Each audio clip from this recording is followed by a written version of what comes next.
Semakin sulit jalan menuju suatu tempat, sesungguhnya akan ada suatu kepuasan saat titik akhir perjalanan itu tercapai. Mungkin itu kata-kata yang pas untuk menggambarkan seseorang yang akan kita datangi. Dia adalah seorang manusia biasa yang mempunyai kisah menarik, mengarungi kerasnya kehidupan untuk memotivasi kita semua.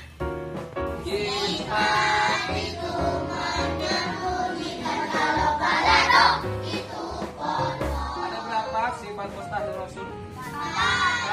Kalau kitman apa coba? Kitman. Ayo. Menyembunyikan. Kalau belad, bukan beladah ya, beladah. Pakai dal. Beladah. Dal ya. Beladah. Kalau do beladah. Beladah. Coba kalian melihat di halaman ini. Beladah. Assalamualaikum warahmatullahi wabarakatuh. Kembali lagi teman-teman di channel kami Sortu Family. Kali ini saya akan menceritakan kisah inspiratif dari seorang cleaning service hingga menjadi guru. Ya Mas, ini saya mau bertanya tentang Mas itu tolong perkenalkan biodata Mas atau pendidikan. Oke. Ya, assalamualaikum warahmatullahi wabarakatuh. Nama saya Muhammad Safroni. Saya adalah guru di SDN 1 Film Kepanjen ini yang mengajar mata pelajaran pendidikan agama Islam. Itu ya. Kalau ini biodatanya tadi sempat Mbaknya menjelaskan tentang cleaning service hingga menjadi guru itu gimana ya Mas? Iya, jadi dulu itu memang saya pernah menjadi cleaning service di restoran, restoran fast food di McDonald Kayu Tangan Malang. Itu cleaning service-nya itu menjadi seorang kru delivery service. Baik. Ya, kalau delivery service itu kalau misalkan nggak ada pesanan, itu biasanya kita bersih-bersih di dalam restorannya itu. Jadi ya kita biasanya bersih-bersih meja makan, ada bersih-bersih dapur juga, bahkan kita juga bersih-bersih WC juga, toilet. Jadi ngosek WC itu kita sudah biasa. Gitu. Ya. Kalau iya Mas, saya mau tanya lagi, awal karirnya Mas Roni sampai sekarang tuh gimana ya? Tolong diceritakan kalau boleh Mas.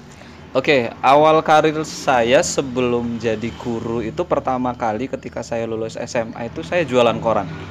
Iya, saya jualan koran di perempatan Kepanjen sana. Kenapa saya jualan koran? Karena ketika saya SMA, saya sudah di stop uang saku. Jadi bapak saya bilang kalau kamu ingin mencari uang saku ya kamu harus cari sendiri. Sedangkan ijazah saya masih belum bisa diambil karena masih punya tanggungan di SMA Inus ini. Nah, jadi ketika itu ya udah mau ngelamar kerja nggak bisa, mau kuliah juga nggak bisa. Akhirnya saya harus mencari uang saku sendiri. Cara satu-satunya yaitu pergi ke perempatan, tanya ke teman-teman yang jual koran, ternyata oh boleh nggak pakai ijazah. Akhirnya saya jual koran gitu. Kemudian setelah lama dari jual koran saya pergi ke pabrik rokok itu selama sekitar 1 tahun. Kemudian itu saya mencari di koran-koran itu kok ada banyak lowongan. Akhirnya saya tertarik masuk ke dalam sebuah perusahaan yang ternyata itu adalah sales itu. Saya pikir jadi pramunika itu apa? Ternyata saya dijadikan sales, disuruh menjual barang-barang kayak kompor gitu. Kemudian saya resign dari sales, akhirnya saya pergi ke pabrik rokok, pabrik buku kalau nggak salah, pabrik buku. Dan dari pabrik buku itulah setelah 1 tahun kemudian saya pergi ke McD jadi cleaning service. Dan akhirnya setelah jadi cleaning service itu saya kemudian banting setir. Setelah lama 5 tahun di McD, saya kembali ke dunia pendidikan karena basically kayak suka anak-anak, jadi jadilah guru kayak sekarang. Gitu. Oh iya Mas, saya mau menanyakan lagi pengalaman sesuatu jadi cleaning service tuh seperti apa sih Mas? Ketika kita dulu jadi cleaning service itu kan biasa ya, kalau ikut orang itu kan kita harus menjalankan apa yang diperintahkan oleh manajer gitu.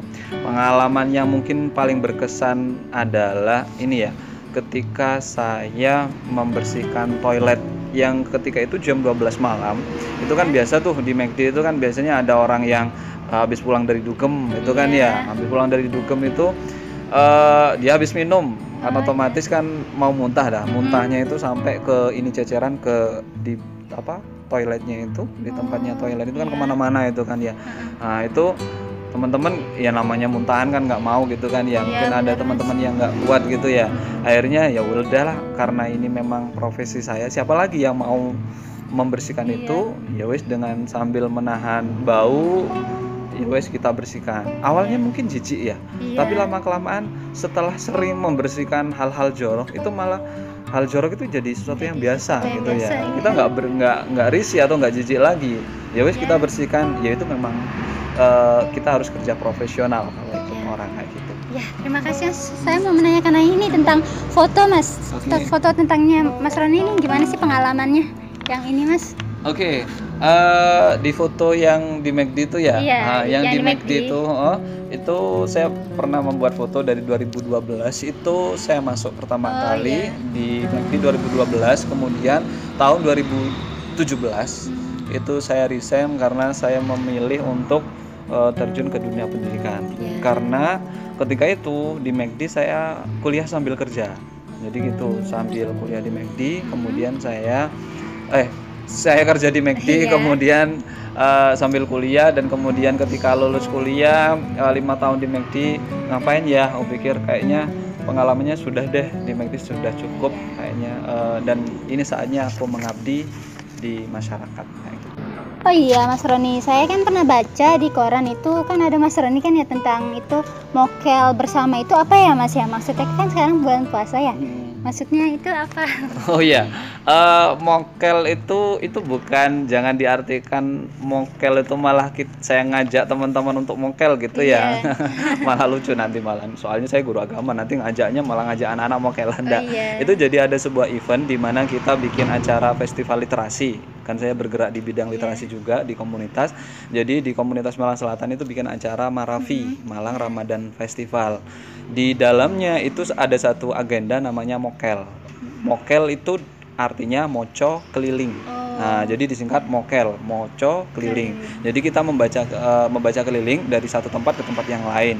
Jadi misalkan tempatnya kemarin tuh di Kanjuruhan. Itu terus besoknya lagi kita pindah ke Turen. Besoknya lagi pindah ke Kepanjen kayak gitu. Jadi di agenda Marafi Malang Ramadan Festival itu ada mokelnya itu. Jadi bukan ketika pagi atau siang kita makan bersama enggak, tapi lebih seperti itu ya Mas ya? Iya bukan, tapi kita moco keliling, baca bersama tapi keliling tempatnya kayak gitu. Iya, baik.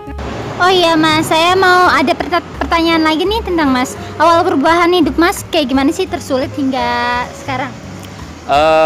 Saya merasa hidup saya itu berubah ketika memang saya memilih terjun ke dunia pendidikan. Karena di situ saya merasa passion saya itu ada di situ. Karena kan saya suka anak-anak, suka bermain sama anak-anak. Kemudian saya terjun di anak-anak itu kayak seakan-akan meskipun waktu itu dulu masih jadi guru honorer. Gampangnya kan kalau dulu di McD kan gajinya udah gede ya. Kemudian jadi guru honorer ya kita tahu sendirilah berapa honornya. Itu tapi saya merasa enjoy gitulah. Merasa enak di situ. Jadi kayak bagi saya itu honor nggak masalah. Yang penting saya bisa melaksanakan itu sesuai dengan passion saya. Kemudian pada waktu 2018 kemarin tuh kok ada seleksi CPNS gitu ya. Kok saya ikut iseng juga, nggak ada niatan untuk jadi PNS atau apa, yang penting ikutlah ya, karena memang tujuannya kan bermain sama anak-anak. Ternyata kok katut gitu ya. Akhirnya saya ditempatkan di sini, ya alhamdulillah mungkin rezekinya ya kayak gitu ya. Mungkin ya orang-orang bilang, wah enak nih sekarang sudah diangkat menjadi PNS. Bagi saya itu masih bukan tujuan utama, karena tujuan utama adalah bagaimana bisa memberikan yang terbaik buat anak-anak, sehingga kita tetap bisa ya bermain atau belajar buat anak-anak itu yang ya bisalah sama anak-anak itu bisa membuat mereka senang kayak gitu. Pernah nggak sih Mas ngalamin masa-masa sulit selama hidup Mas? Kalau masa sulit kan setiap orang itu pasti ada ya. Cuman mungkin yang paling saya rasa itu adalah ketika saya harus mematikan ego atau gengsi. Ya kayak tadi pertama kali cerita itu saya harus jual koran Nah, di perempatan itu saya bertemu dengan teman-teman dan guru.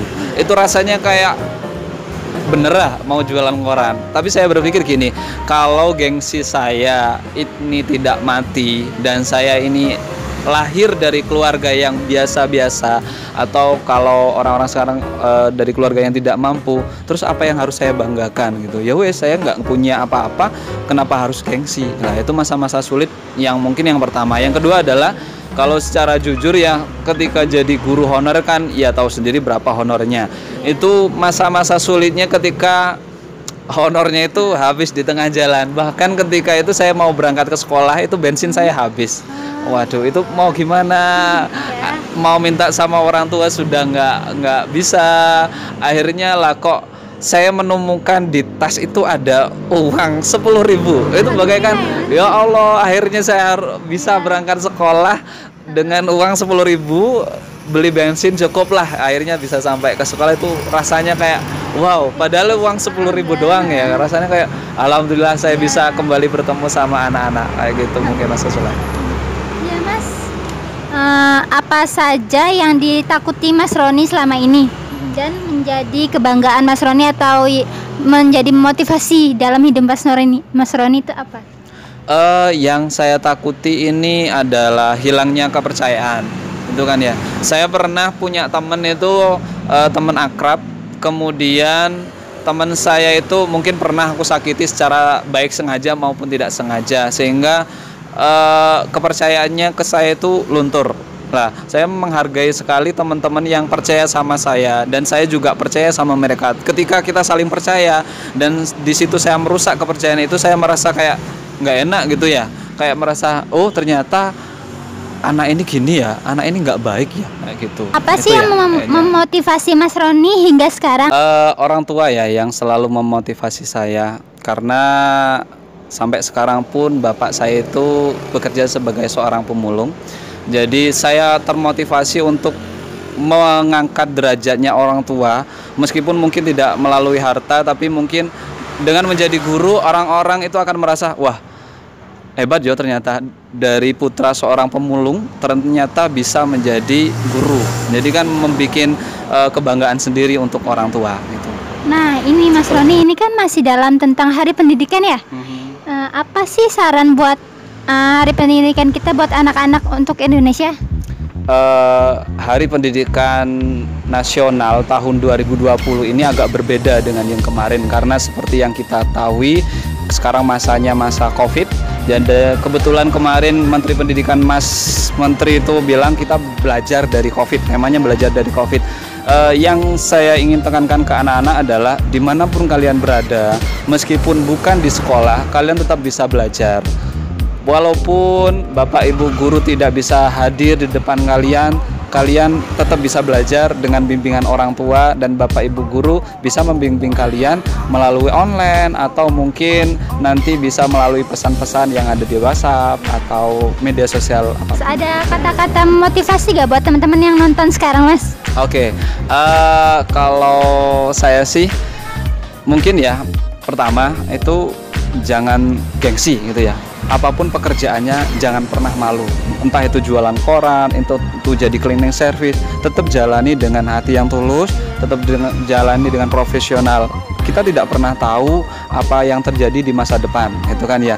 Yang penting apa yang kamu lakukan sekarang itu lakukanlah secara tulus dan profesional. Itu. Ya teman-teman, ini kisah dari inspirasi Mas Roni. Sampai di sini dulu ya teman-teman video dari kami. Sampai jumpa teman-teman di video yang lainnya dari kami Sortu. Assalamualaikum, sampai jumpa di video berikutnya teman-teman.